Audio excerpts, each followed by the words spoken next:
Actualmente tenemos también como componente de los anticonceptivos, uno de los más nuevos que tiene el estradiol micronizado, ¿verdad? Que tienen como, que es similar al estrógeno natural, y entonces podemos utilizar con menos efectos adversos, y es lo que indicamos más, por ejemplo, en las mujeres ya en la etapa cercana a la perimenopausia, que aún pueden ovular y pueden embarazarse. Entonces preferimos como componente estrogénico de la píldora un estrógeno natural a un estrógeno sintético.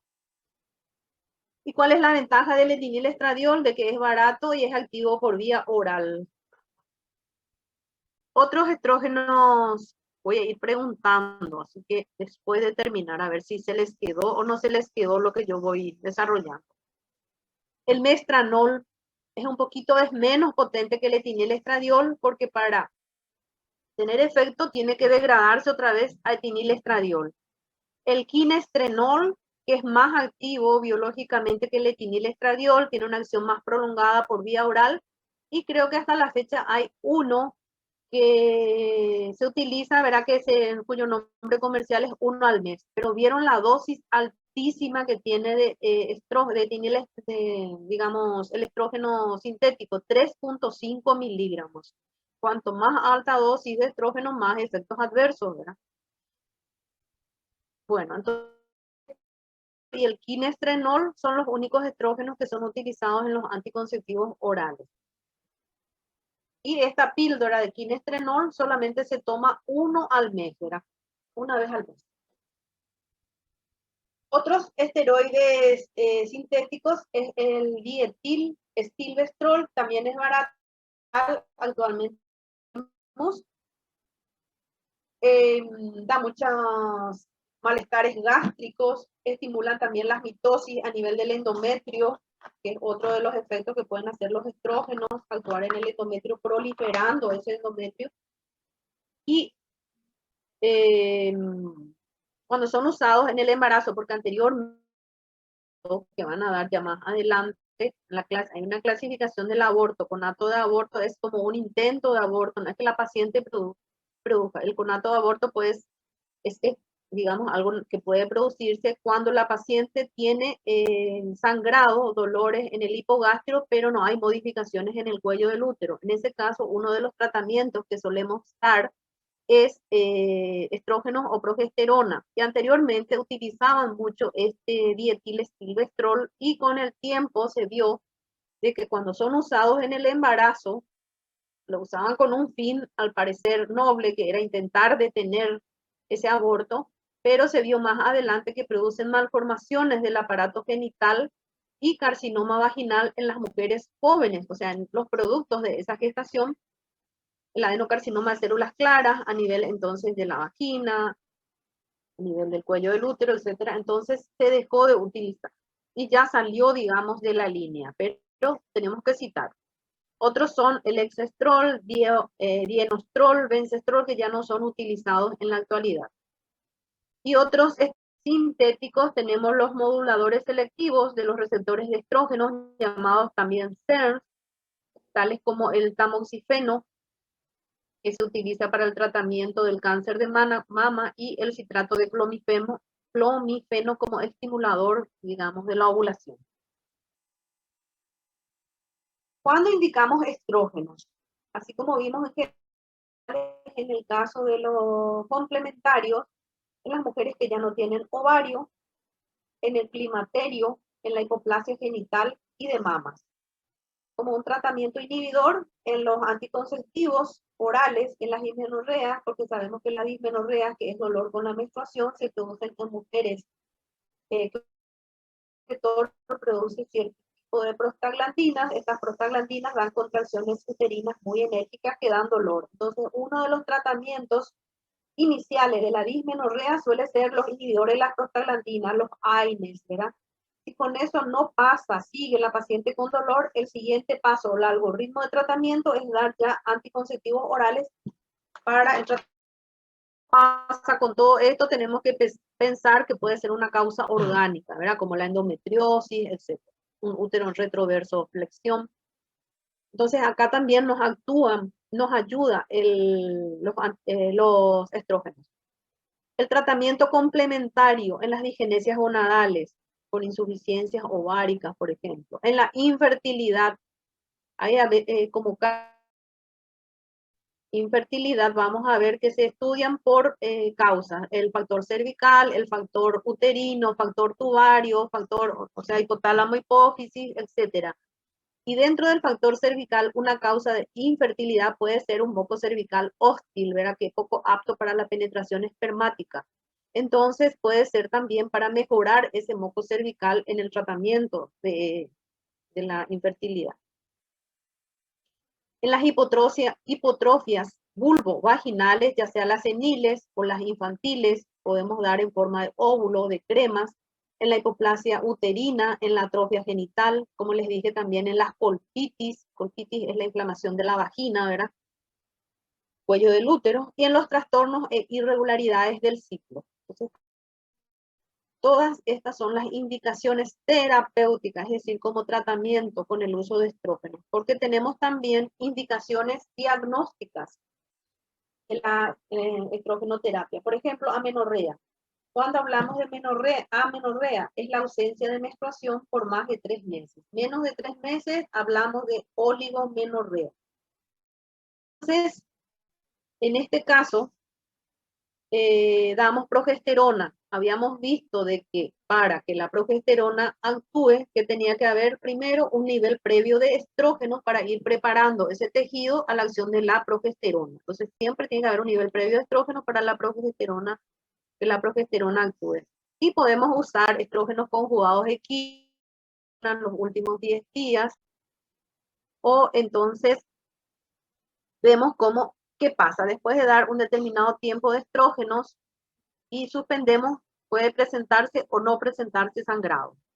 Respuesta positiva, es decir, de que respondió ese endometrio a la progesterona, a los estrógenos, entonces es a favor de una insuficiencia estrogénica. Una respuesta negativa, es decir, no se presentó el sangrado porque hay defectos en el tracto genital. Por ejemplo, no hay un endometrio receptivo cuando hay muchas senequias, adherencias, en los casos de amenorrea secundaria, o malformaciones uterinas. Hay ciertos tipos de malformaciones que ya dan amenorreas primarias, es decir, la ausencia de menstruación desde el inicio, digamos. En los casos de ausencia de útero, por ejemplo, en el síndrome de Rokitansky-Kuster-Hauser, ciertas entonces malformaciones uterinas, o en el caso entonces de malformaciones del tracto genital inferior. Entonces, si no tenemos respuesta, pensamos, ¿verdad?, que puede ser algún problema a nivel del útero. Entonces, y si sangra, significa entonces la presencia de un endometrio funcional. ¿Qué pasa con los estrógenos? Que utilizamos sobre todo por vía sintética, los anticonceptivos, que pueden dar muchos efectos colaterales, sobre todo a nivel del aparato digestivo. Las pacientes a veces vienen y refieren, doctora, no puedo tomar ninguna pastilla, todo el día estoy con náuseas, vomito, tengo acidez, etcétera. A veces no es fácil tampoco y tenemos que buscar otras formas de anticoncepción, porque de qué vale que le demos los anticonceptivos y la paciente nos vomite todo, ¿verdad? Entonces no va a ejercer efecto y sería una de las fallas también del método. Pueden haber reacciones alérgicas, a veces las pacientes presentan cefaleas, migrañas. De hecho, uno cuando vamos a utilizar algún método anticonceptivo, por lo menos preguntamos cosas grandes, si no es hipertensa, si no hay antecedentes de tromboembolismo, si no tiene jaquecas con aureas, etcétera, porque si no, de entrada ya podemos dar los anticonceptivos, pero si tienen alguna de estas reacciones, entonces vemos que otro anticonceptivo no estrogénico podemos utilizar. Entonces, una sensación de tensión mamaria, retención hídrica, el flujo cervical se sienten más húmedas, pueden haber metrorragias o sangrados a mitad de ciclo. También otro efecto es de que se empiezan a pigmentar los tegumentos, de ahí que las mujeres que toman anticonceptivo a veces aconsejamos que es un buen protector solar facial, ¿verdad? Porque si no se pueden llenar de manchas. Y desarrollo de miomas. Tenemos entonces ver si la paciente presenta alguno de estos efectos adversos o bien Viene la paciente para indicarle alguno de los estrógenos, hacemos un interrogatorio y vemos si tiene o no una contraindicación relativa absoluta. Es decir, que no vamos a poder utilizar en el caso de que sea algo absoluto. Por ejemplo, una insuficiencia hepática grave, pacientes con antecedentes de tromboembolismo o un cáncer de mama reciente que es estrógeno dependiente. Y las relativas, es decir, que vamos a evaluar riesgo-beneficio, que podemos utilizar también de repente otros anticonceptivos precisamente no estrogénicos, por ejemplo, pacientes con miomas voluminosos.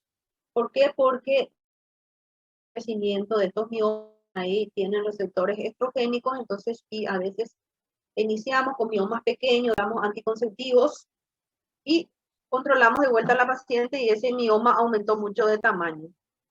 En las posmenopáusicas con antecedentes de endometriosis, precisamente uno de los tratamientos de la endometriosis es la actividad ovárica para que no se produzca ese ciclo, digamos, y esos focos de endometriosis puedan reactivarse.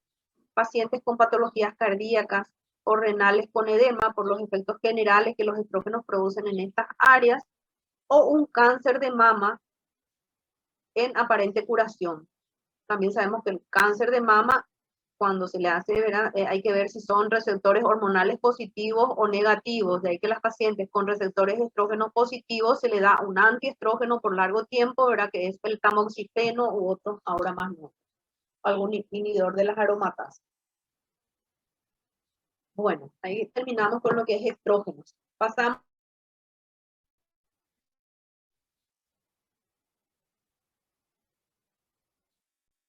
Son sustancias que tienen alguna de las propiedades biológicas de la progesterona, que es el gestágeno natural. El que es mayor proporción producido por el ovario es la progesterona. Y la característica es que son esteroides, como ya vimos desde un principio, con 21 átomos de carbono. Donde es producido de forma natural en el ovario. ¿En qué parte del ovario?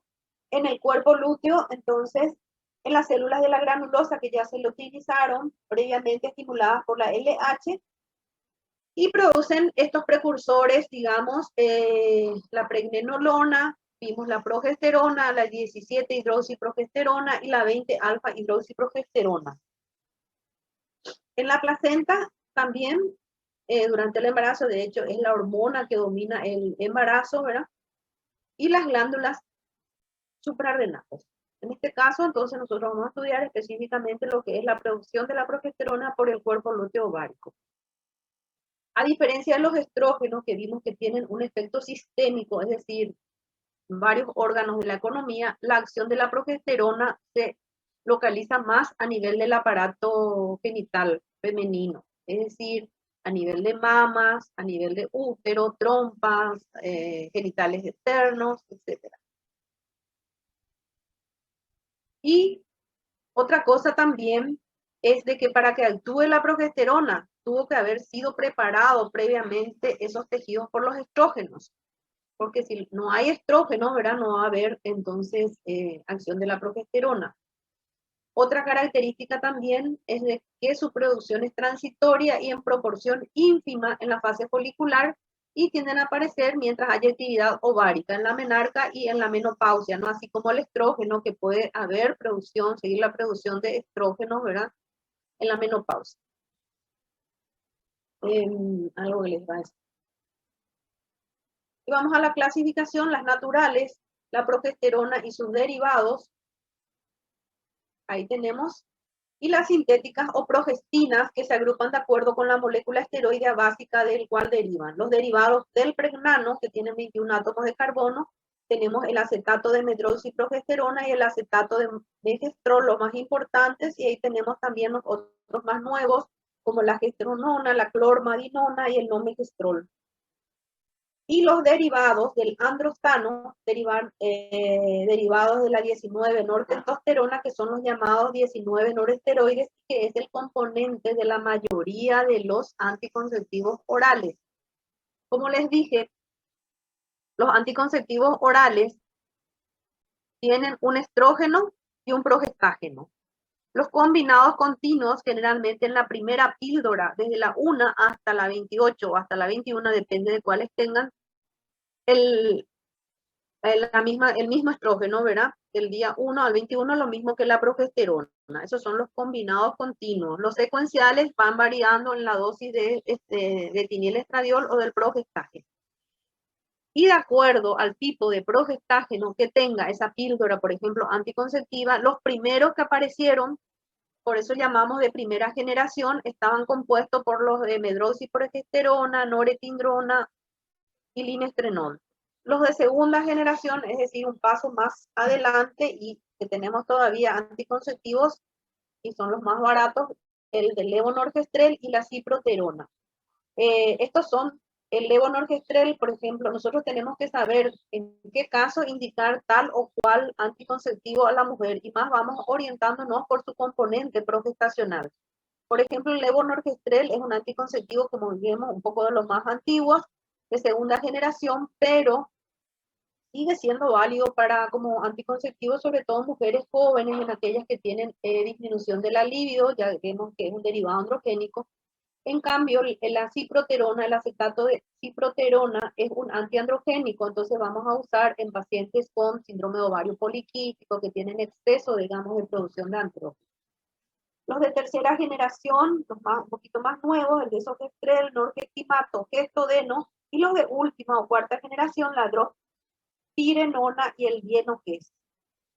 La drospirenona también solemos usar en el síndrome de ovario poliquístico, es un antiandrogénico un poco menos potente que la ciproterona, a veces empezamos con los más potentes y vamos disminuyendo.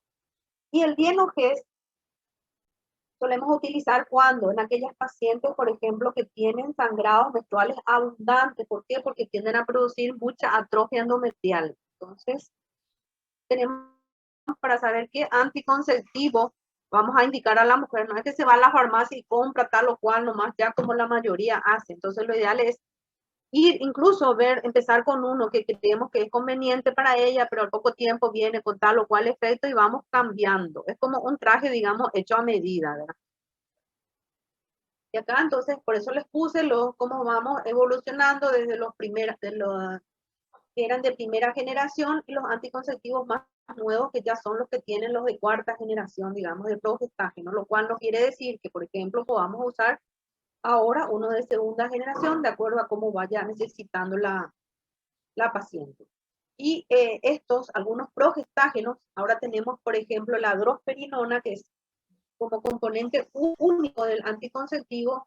Podemos utilizar, por ejemplo, en las mujeres que lactan estos anticonceptivos, ya que no tienen estrógenos. Estrógenos no podemos dar en la época de lactancia, o por ejemplo, mujeres que son hipertensas, diabéticas, etcétera. Entonces vamos eligiendo y generalmente hacemos con anticonceptivos que solamente tengan progestágenos. Estos 19 norderivados son derivados biogénicos a los cuales se les suprime un radical, son activos por vía oral, tienen una acción termogénica, anabólica y pueden inhibir incluso la ovulación si se los dan dosis bajas desde el primero al quinto día del ciclo por depresión de FSH. De hecho, actúan entonces no solo como anovulatorios, digamos, sino también por sus efectos anticonceptivos, produciendo cambios en el moco cervical. Como son progestágenos, producen un moco cervical espeso, hostil, así como una reja que impide el ascenso espermático y al mismo tiempo también tienden a producir la atrofia endometrial, ¿verdad? Eso se va a dar más adelante cuando se dé anticoncepción. Y de dónde vimos que derivan, por supuesto, del colesterol, la pregnenolona, que puede seguir una vía delta 5, una delta 4, hasta formar entonces 17 hidroxiprogesterona, que va a ser el que posteriormente, por acción enzimática, va a ir transformándose en andrógenos para llegar al paso final de la producción de estrógenos. Lo mismo que los estrógenos no se almacenan en el lugar de producción, sino que tienden a pasar a la circulación, es decir, en sangre. Ahí pueden ir libre o unidos, ¿verdad? La proteína. En este caso, en el caso de los estrógenos, ¿cuál era la proteína transportadora?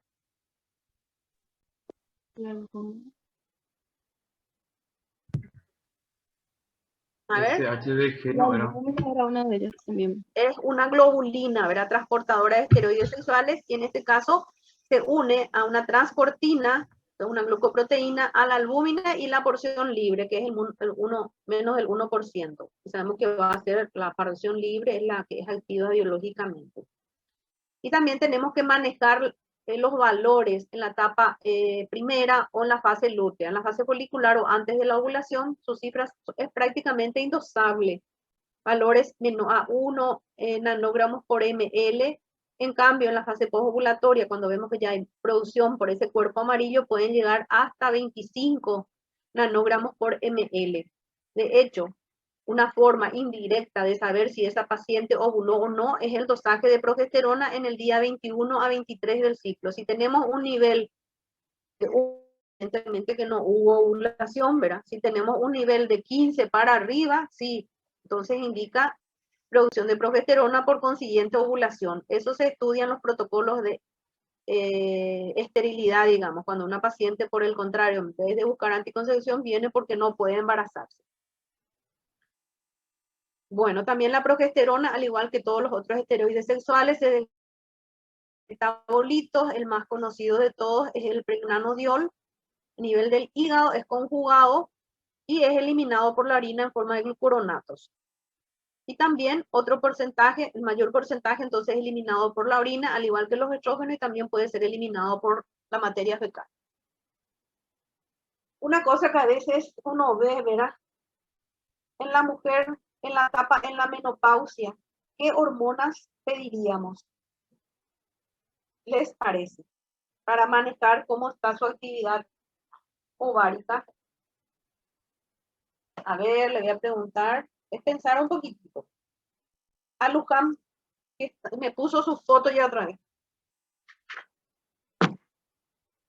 Y Mariana también me puso su foto. A ver, Mariana. Ausente, Mariana. ¿Por qué me ponen su foto si le dije que no quiere más fotos? No quiero más ir a controlar cada rato. Tienen que ser... No te escuché.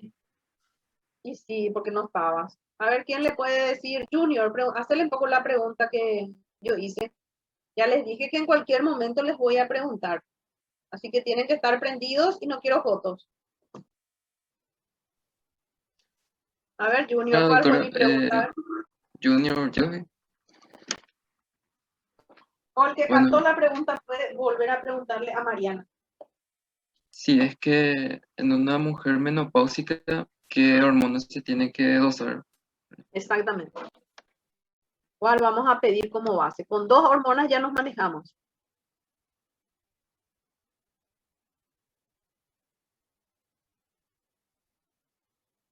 ¿Cuál le parece que va a estar alta?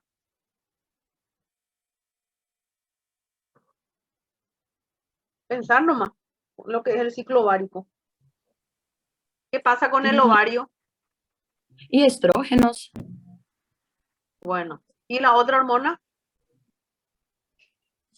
Y progesterona. Precisamente esa no vas a pedir.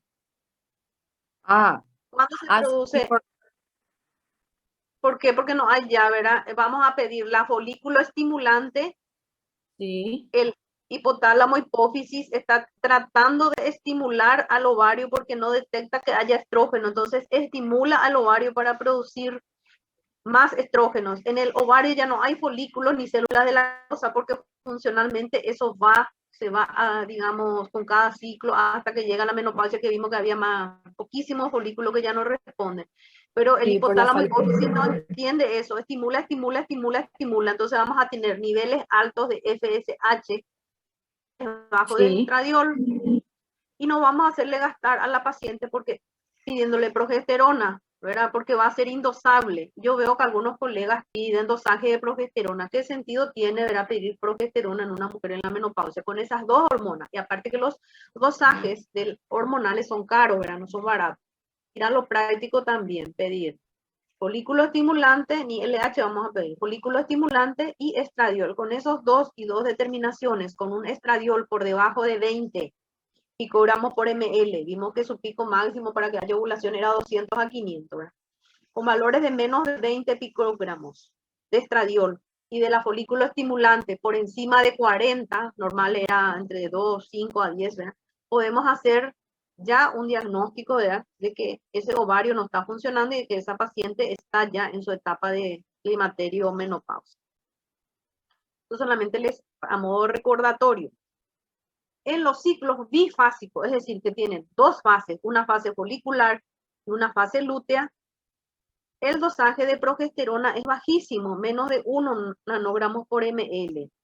Una vez, ¿verdad?, de que se produjo la ovulación, los valores pueden subir entre 5 a 30 nanogramos por ml con un promedio de 15. Si nosotros encontramos un dosaje en sangre de 15, indirectamente nos indica de que se produjo ovulación. Y los efectos de la progesterona sobre el aparato genital femenino, vamos a ver, así como estudiamos, ¿verdad? A nivel del útero, en el útero tenemos que estudiar el miometrio, el endometrio, el cuello uterino. En el miometrio es una hormona que relaja todo lo que es musculatura lisa, no distingue si es de útero, intestino, etc. Y precisamente con qué efecto, con el efecto de que ese útero no se contraiga, esté relajado y pueda albergar, digamos, en el caso de que sea embarazo, entonces, de que haya embarazo, verá ese óvulo fecundado.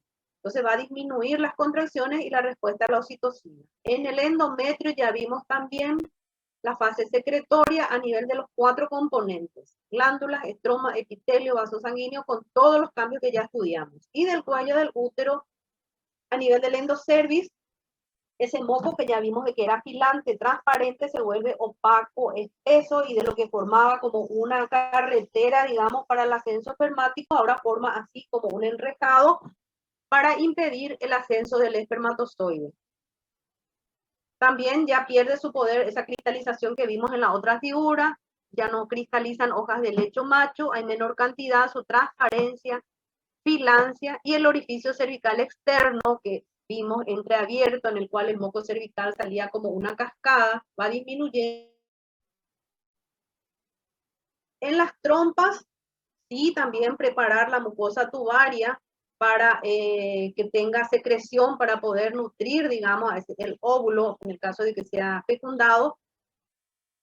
Y las células ciliadas y no ciliadas se van cargando de glucógeno. En la vagina disminuye el espesor del epitelio vaginal. Estas son las células eosinófilas. Acuérdense, ya dieron en histología o no sé qué otra materia que eran eosinófilas por acción estrogénica cargadas de glucógeno. Las células progestacionales que abundan son las células entonces basófilas, cianófilas intermedias, ¿verdad? Grande, y el citoplasma entonces más, digamos, azulado.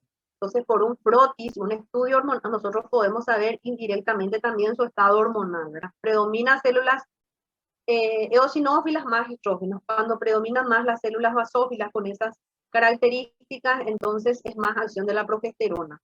Las mamas, todo esto es pregunta de examen de parcial, vemos de que los estrógenos actuaban fundamentalmente a nivel de ¿qué?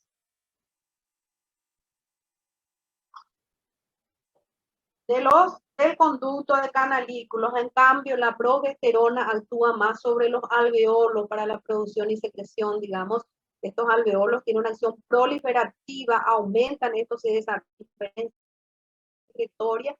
Incluso en algunos casos pueden tener la segunda fase, era tipo una secreción calostral. No afectan a toda la glándula o pueden afectarla o a unos lóbulos. Y la paciente, como habíamos dado también, esto más bien es un repaso de que la paciente siente que las mamas están más tensas, más cargadas, incluso pueden ser más sensibles al calostro cuando uno exprime el pezón. La acción sobre el hipotálamo e hipófisis. Ya vimos la acción entonces o el feedback negativo de la progesterona sobre los factores liberadores hipotalámicos hipofisarios. La acción termogénica en la segunda mitad del ciclo aumenta la eliminación de sodio y líquidos, también sobre el sistema nervioso vegetativo simpático, una acción anabólica. Y la acción de la progesterona en los diversos órganos, fundamentalmente a nivel del endometrio. Acuérdense esto, para que actúe tiene que haber previamente una acción de los estrógenos. Los estrógenos van preparando, digamos, sobre todo lo que es el útero, para que posteriormente venga y actúe la progesterona.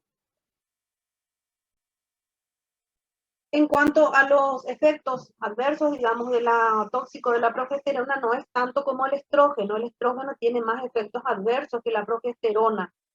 Se tolera muy bien por vía oral. En algunos casos la puede presentar falta de menstruación, sobre todo aquellas que actúan produciendo mucha atrofia endometrial, como por ejemplo les había dicho uno de los progestágenos norderivados, que es el Yenoquer de cuarta generación.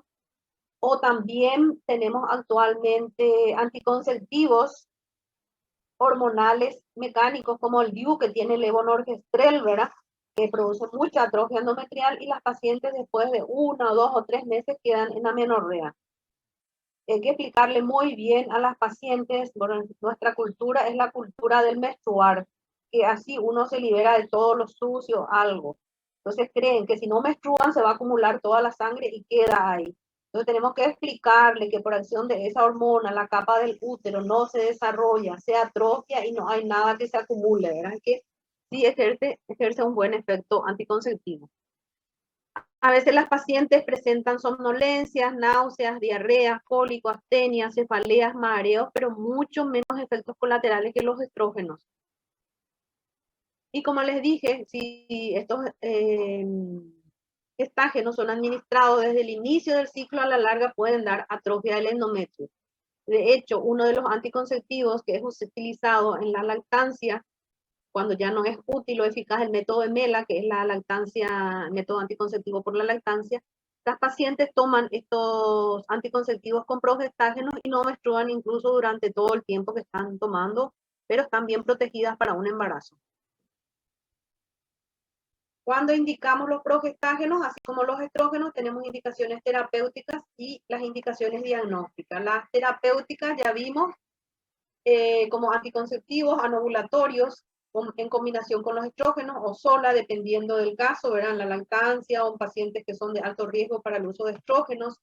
En los casos, esto sí es muy utilizado, sobre todo los progestágenos naturales, la progesterona micronizada en la amenaza de aborto, en el aborto habitual por insuficiencia del cuerpo lúteo, en las hemorragias disfuncionales, cuando hay alteraciones del ciclo, en las amenorreas leves, la hiperplasia del endometrio. Sabemos que la hiperplasia del endometrio se produce porque solamente hay acción estrogénica, no tenemos en los ciclos anovulatorios, sobre todo, sigue el efecto del estrógeno y ese endometrio va experimentando los cambios que produce el mismo. Entonces llega un determinado momento en que la paciente tenemos que darle la ese endometrio, cosa que el organismo no está produciendo, nosotros en forma artificial hacemos con los progestágenos. En el síndrome climatérico o la falla ovárica prematura, como terapia de reemplazo hormonal asociada a los estrógenos, en la dismenorrea, en el síndrome de tensión premenstrual, en la endometriosis, hipoplasia uterina, cáncer avanzado de endometrios y de mamas y en las mastopatías funcionales, pero casi siempre asociado a estrógenos. Y las diagnósticas, ¿cuáles serían?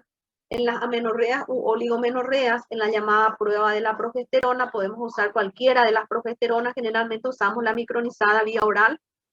Una prueba positiva indica sangrado, una prueba negativa, ausencia de sangrado. Cuando hay sangrado, significa, ¿verdad?, de que hubo acción estrogénica, aunque sea poca cantidad de estrógenos, pero actuó antes el estrógeno. Entonces, diagnosticamos una amenorrea leve, porque cuando den amenorreas, vamos a clasificar en las amenorreas leves, moderadas, severas, de acuerdo al tenor de estrógenos, al nivel de estrógenos. Entonces, si sangró la paciente, indica de que hubo una acción previa a los estrógenos y diagnosticamos con porque cuando es grave ya no hay estrógenos y la progesterona no va a actuar. O una prueba puede ser negativa, le damos la progesterona a los 10 a 12 días y esperamos que la paciente no sangra, ¿qué pudo haber sucedido? De que no hay un útero receptor, como en los casos de las sinequias o adherencia, no hay un endometrio uterinas con ausencia de útero, o en los casos también de amenorreas uterinas más graves, hipófisis gonadales o de causa uterina. ¿Se entendió? Bueno, seguimos, después van a leer para captar más. Las contraindicaciones. está contraindicada en el embarazo, sobre todo los 19 noresteroides. ¿Por qué? Porque vimos que derivaban de los andrógenos y que pueden dar malformaciones en embriones femeninos. La progesterona natural no derivada de los 19 noresteroides sí podemos usar y usamos, inclusive, usamos de hecho en los conatos de aborto, en la amenaza de aborto, ¿verdad? Para dar el sostén hormonal a ese embarazo, porque sabemos que la hormona que va a actuar produciendo todos esos cambios y es la progesterona también. En los casos de enfermedades hepáticas agudas o tumores hepáticos, ya que la progesterona es metabolizada a nivel hepático y si tenemos una insuficiencia hepática, entonces estamos sobrecargando al hígado. Vamos a tratar de usar otro método anticonceptivo que no pase a sangre ni requiera del metabolismo a nivel del hígado. Y tampoco podemos dar nomás por dar cuando no tenemos un diagnóstico de la causa del sangrado. De repente puede ser un cáncer, ¿verdad? De endometrio, un cáncer de cuello. Nosotros estamos dando progesterona sin haber diagnosticado la causa exacta. Otro de los esteroides sexuales que también entonces en ginecología vamos a estudiar son los andrógenos. Y la formación de los mismos ya vimos porque es un paso previo a la formación de progestágenos y andrógenos, perdón, y posterior a la de gestágenos. Porque le llamamos andrógenos, andro, macho, a todos los esteroides que tengan carbono 19 que estimulan el crecimiento de la cresta del tapón o la vesícula seminal de animales castrados en forma experimental, se vio esto, y que provoca la maduración sexual precoz de los machos que no entran en la pubertad e impide incluso las manifestaciones de castración de machos adultos. Entonces fue entonces por los efectos que la ausencia o la presencia de progesterona producía en ellos. Tenemos que saber en la mujer fundamentalmente, que es nuestro ámbito ahora en esta materia, dónde se producen los andrógenos. En el ovario ya vimos. Se produce también en la suprarrenal y en los tejidos periféricos. ¿En qué proporción, qué tipo de andrógeno? Va a depender de qué órgano o de qué tejido estamos hablando. Suele ser pregunta también. En los ovarios, el andrógeno predominante es la androstenediona. 50% del andrógeno producido en el ovario es androstenediona. Un 25% es la testosterona y la dehidroepiandrosterona en un 10%. Que tiene receptores para LH y en el estroma ovárico más adelante en la etapa de la menopausia. Y después también va a ser, verás, como vamos a ver acá en tejido periférico. Pero a nivel del ovario es en la teca interna, en el estroma. También hay producción en el organismo a nivel del andrógenos a nivel de la suprarrenal. ¿Cuál es acá el andrógeno dominante? Es la dehidroepiandrosterona en un 90%. Vimos que el ovario solamente 10% produce de este andrógeno. La androstenediona, igual contribución que el ovario, 50-50, y la testosterona también, de los andrógenos de la testosterona, también está dado por la suprarrenal. Otro lugar de producción, ¿verdad? Del varón, ¿verdad? Es el testículo, que nos vamos a hablar, y en los tejidos periféricos.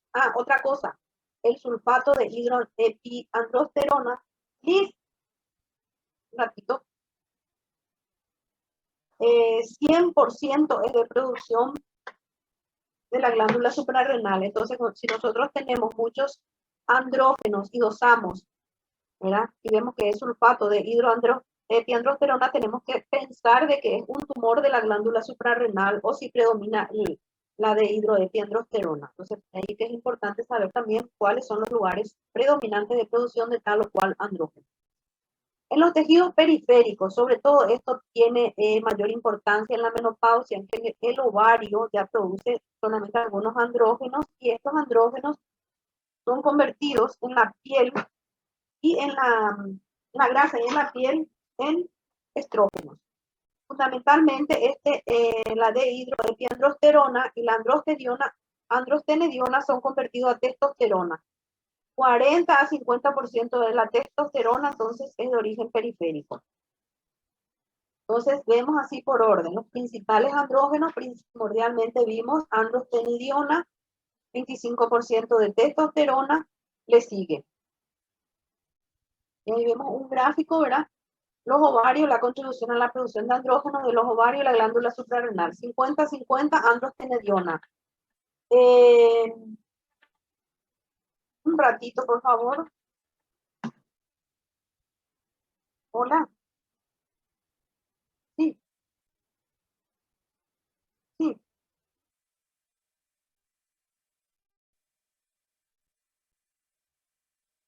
Ujú. Y ahora estoy dando clase en la facultad, termino de dar y voy a mirar cualquier cosa, me comunico contigo, ¿sí? Bueno, sí, dale, gracias, gracias. Un repaso, ¿verdad? Entonces, principal andrógeno producido por el ovario, androstenediona, el otro 50% la suprarrenal. Principal andrógeno producido por la suprarrenal, la de hidroepiandrosterona, 90, ovario 10, y casi el 100% del sulfato de hidroepiandrosterona por la suprarrenal. La testosterona, 25%, ovario, 25% suprarrenal y el 50% restante a partir de la androstenediona también, y la de la androstenediona es entonces por piel y tejidos. Y lo mismo que habíamos visto, ya no voy a repasar, pero solamente les pongo otra vez que a partir del colesterol puede seguir 2 vías para la formación final de andrógenos. También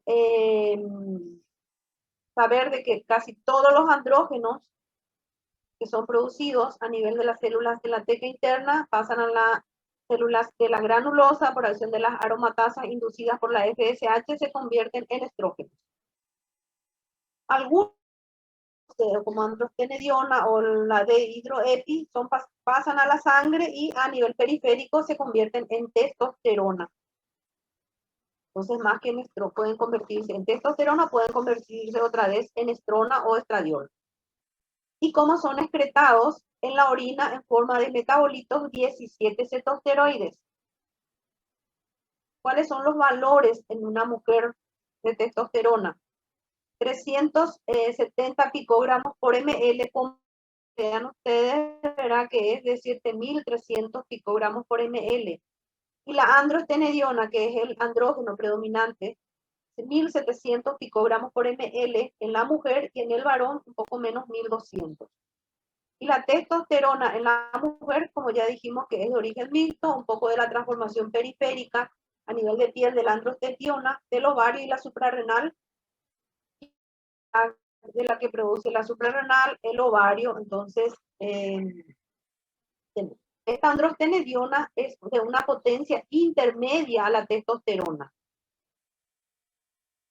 ¿Qué pasa con la testosterona? Vimos de que el mayor porcentaje es utilizado para la producción de estrógenos, pero hay un porcentaje que pasa a la sangre y se une a la albúmina también, al igual que la, digamos, progesterona, ¿verdad? El menor porcentaje a globulinas, que se llaman la globulina transportadora de testosterona, y un porcentaje menor aún libre, una fracción libre, donde se realiza, al igual que los otros esteroides sexuales, su metabolización o degradación en el hígado, un poco en los riñones, y son eliminados, como todos los estrógenos, esteroides sexuales también, en un mayor porcentaje por la orina. El 90% en forma de 17 cetosteroides. ¿Por qué especificamos esto? Porque hay ciertas patologías de la glándula suprarrenal que también producen aumento, ¿verdad?, de 17 cetosteroides, y saber que de esos del total de 17 cetosteroides, la contribución del ovario es, digamos, un tercio de eso, y también por las heces en un 16%. El otro 2/3 diríamos que estaría dado por lo que es la excreción de las glándulas suprarrenales.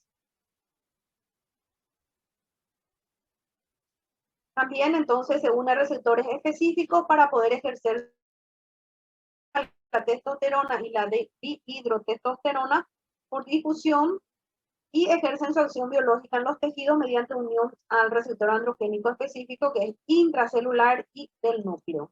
Vamos a ir.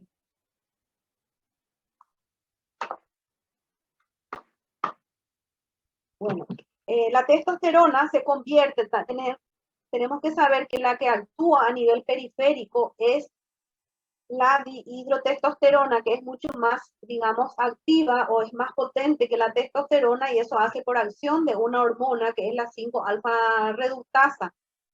Y aunque hay un exceso, digamos, de vello de tipo masculino, que se hace es inhibir, digamos, de que el vello terminal se convierta, de que ese vello, digamos, se convierta en un vello más grueso de tipo masculino. Entonces hay ciertos medicamentos como el finasteride que hace que bloquea la acción entonces de esa alfa reductasa para que esa testosterona no se convierta en la dihidrotestosterona. ¿Qué acciones? Entonces, todo lo que es efecto masculino, verá la diferenciación de los conductos de Wolff, los órganos genitales externos y cerebro de efectos masculinos, aumentan la retención de nitrógeno, tienen una acción anabólica, de ahí el aumento de la masa muscular, verá la mayor desarrollo, el desarrollo corporal. Los órganos genitales externos y órganos sexuales accesorios también estimulan y maduran, producen un efecto a nivel de la laringe y engrosan las cuerdas vocales, de ahí que determinan entonces también esa voz más gruesa, viril, el crecimiento de la barba, el vello axilar, púbico, y también cuanto más testosterona hay, verá más rápido se vuelven calvos, la caída del vello temporal y la calvicie. Otra cosa también, estimulan la libido y la potencia sexual y que sean más agresivos también, la agresividad. Los efectos son por acción de los andrógenos. En el hipotálamo, a pequeñas dosis, disminuyen la FSH estimulando indirectamente los ovarios, pero a altas dosis inhiben la hipófisis disminuyendo la FSH y producen anovulación. Altas dosis de andrógenos pueden actuar entonces como anovulatorios también. En la vagina van a aumentar las células parabasales, es decir, las células que están más en la base, digamos. La vulva tiene efectos contrarios a los estrógenos, entonces tienden a atrofiarla. Las mamas, anteriormente cuando no teníamos los inhibidores de la prolactina, se utilizaba como para inhibir la lactancia. Venían en ampollas de 100 miligramos, dábamos 1 o 2 ampollas intramuscular cada 8 horas, ¿verdad? Para inhibir la lactancia de mujeres que ya no querían dar de mamar. Pero hay que tener en cuenta que actualmente hay muchas mujeres fitness, o sea, que quieren tener un cuerpo perfecto, aumentar la masa muscular, y empiezan a utilizar muchos de estos anabólicos que tienen, ¿verdad? Testosterona. Entonces llegan a la consulta, a veces con la voz ya, una vez ya le identifica porque tiene una buena masa muscular, la voz gruesa, viriloide, digamos, y también le examina y hay hipertrofia del clítoris. Incluso esto puede aparecer con dosis reducidas y en forma crónica que vaya consumiendo. Entonces aparecen signos de virilización, androticosis y exacerba la libido. También en las mujeres, en la etapa de la menopausia, vemos de que hay una serie de trastornos y dentro de ellos es la disminución de la libido, que a veces trae muchos conflictos en la pareja. Una alternativa es darle un poco de testosterona, ¿verdad? De estos andrógenos para aumentar la libido, pero en dosis, digamos, no todos los días, a veces damos 1 o 2 veces a la semana para aumentar un poco el deseo y entonces la libido, digamos, de estas mujeres que están en esta etapa de la menopausia. Y mejora bastante. Bueno, actualmente tenemos pocos usos. Uno de ellos sería de lo que ya les cité, que usamos, ¿verdad? La testosterona en diferentes formas, en gel generalmente, o a veces en micropeeling que se colocan debajo de la piel, que van liberando en forma continua la testosterona en el climaterio, ¿verdad? En los casos de cáncer avanzado de mama, especialmente si hay metástasis ósea, pero por los efectos virilizantes, con las ventajas que ofrecen los gestágenos o los andrógenos, ya cuando hay hiperestrogenemia, endometriosis o dismenorrea, ahí preferimos los gestágenos. Entonces incluso tenemos gestágenos de última generación que pocos efectos adversos tienen y actúan muy bien. Esto vamos a citar rápido porque ya vimos en la clase de eje hipotálamo hipófisis, las gonadotrofinas hipofisarias, la FSH-LH, solamente. Entonces, actualmente verá, solo verá FSH-LH, que son producidas por el lóbulo anterior de la hipófisis. A veces las células adenotropas son las mismas que producen las dos glucoproteínas, o entonces pueden producir una u otra. Se unen a receptores a nivel del, como vimos, del ovario, de la granulosa o de la teca para determinar la esteroidogénesis y la gametogénesis. Son de alto peso molecular, recordarles, por lo tanto, no penetran dentro de las células, sino se unen a receptores de membrana y ahí activan entonces la ATP, AMP cíclico para determinar como punto final la secreción de estrógenos o progesterona. Tienen una subunidad alfa y beta. La alfa es común para otras hormonas y la beta es la que le da la actividad biológica y radioinmunológica.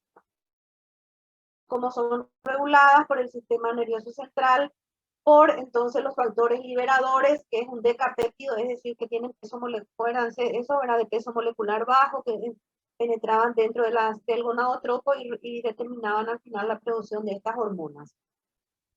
Son moduladas por un mecanismo de retroalimentación negativa, por factores gonadales, por estrógeno, progesterona, andrógenos y la folicostatina, inhibina, que inhibe la activina, que activa la liberación de FSH. Entonces, por los estrógenos y la progesterona. Ya vamos a pasar nomás en qué etapa empiezan entonces a subir, ¿verdad? Cuando los folículos hace que haya crecimiento folicular, se multipliquen las células de la granulosa, con lo cual va aumentando los estrógenos. Una vez que aumentan los estrógenos, entonces ya luego en la segunda etapa disminuye. En la fase folicular y en la fase, digamos, lútea, perdón, disminuye. La LH, entonces, que ya vimos que va aumentando de 12 o 24 horas después, entonces, del pico de estradiol, y después de que se produzca la rotura, el pico de LH, entonces, unas horas después, hay entonces ovulación.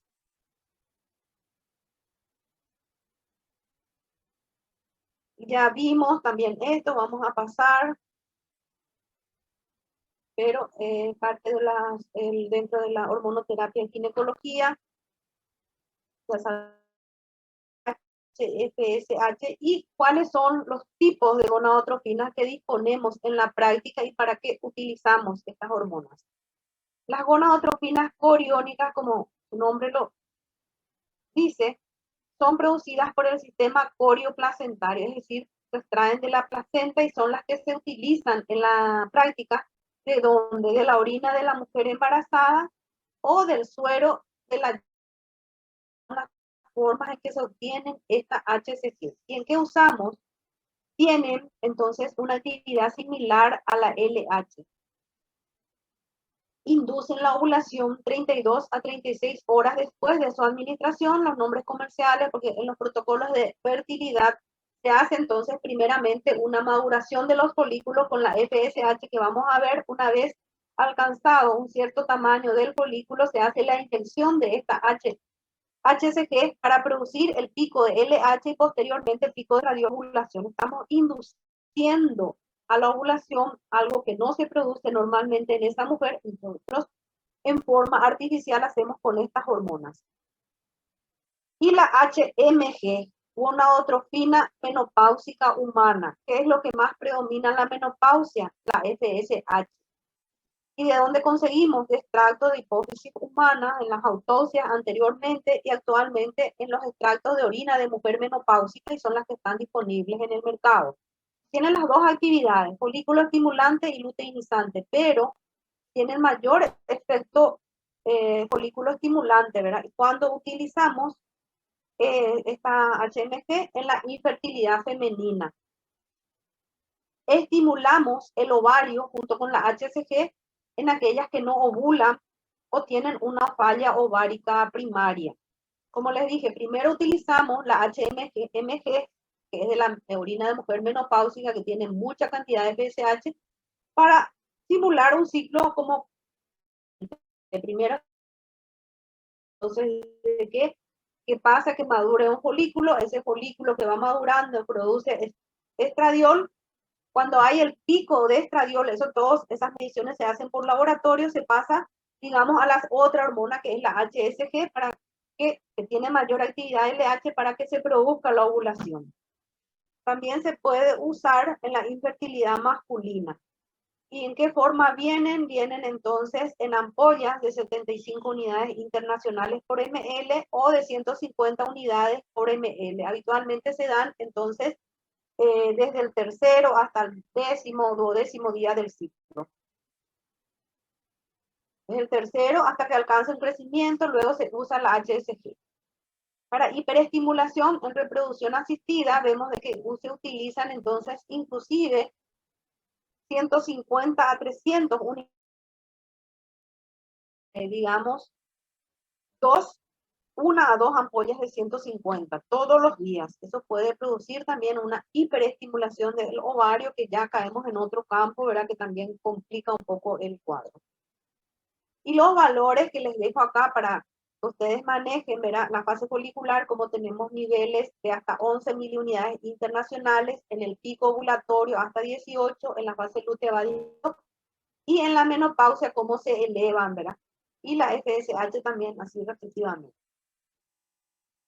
Entonces, cuando indicamos forma terapéutica los que habíamos citado, verán los casos de anovulación para inducir la ovulación en pacientes que están sometidas a un tratamiento de reproducción asistida, en las amenorreas de origen central, en el cual hay hipogonadotropismo, digamos lo que está faltando, en las amenorreas ováricas, cuando hay disminución de la sensibilidad en los ciclos monofásicos, anovulatorios, porque hay una insuficiente fase folicular, en los ovarios poliquísticos, que también el tratamiento es uno, ¿verdad? Cuando la mujer no desea embarazarse, y es otro cuando busca embarazarse. Cuando no busca embarazarse, damos antiandrogénicos como anticonceptivos, y cuando busca embarazarse, ¿qué tenemos que hacer? Inducir la ovulación con estas gonadotropinas.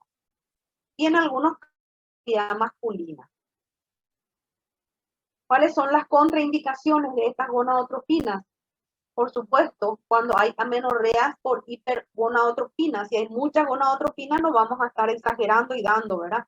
En la menopausia precoz o falla ovárica prematura, que es cuando hablamos de esto, cuando la mujer presenta menopausia, ausencia de menstruación por más de 3 meses antes de los 40 años de edad, con 2 o más deleciones de y estrógenos estradiol bajo, y en la agenesia de ovario. Y podemos tener una aplicación práctica e interpretar los resultados.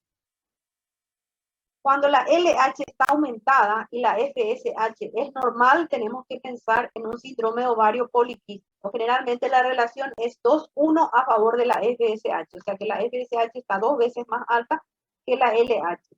Si tenemos una inversión de esa relación, es decir, LH 2 o 3 o 4 veces más que la LH, tenemos que pensar entonces en una poliquistosis ovárica. En la embarazada, en su fase inicial, y en los cánceres de pulmón o digestivo que producen entonces estas hormonas. Si ambas están FSH, pensar que puede ser una patología hipotalámica o hipofisaria, ¿verdad? Y la última hormona, bueno, me faltó dar más, ya queda a cargo de ustedes, leer un poco lo que es polistatina, inhibina, etcétera.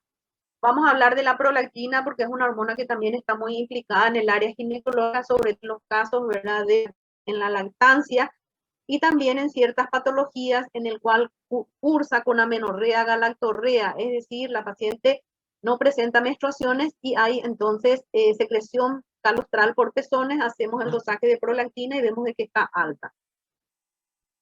La prolactina entonces está constituida por 190 aminoácidos, cierta semejanza con la hormona de crecimiento y el altógeno placentario, sobre todo en la secuencia de sus aminoácidos, donde se produce en la hipófisis anterior, en el lóbulo anterior de la hipófisis, en las células acidófilas o lactotropas. y es regulado por un sistema hipotalámico dual. Tiene un factor inhibidor, el PIF, que es el que domina, porque normalmente la prolactina no está secretando así en forma continua, y un factor estimulador de la prolactina llamado PRF. ¿Por qué es estimulado? Por la TRH, factor liberador de tirotrofina, el factor de crecimiento epidémico, el péptido vasoactivo intestinal y la GNRH. Y sus factores y su secreción es inhibida por la dopamina, la que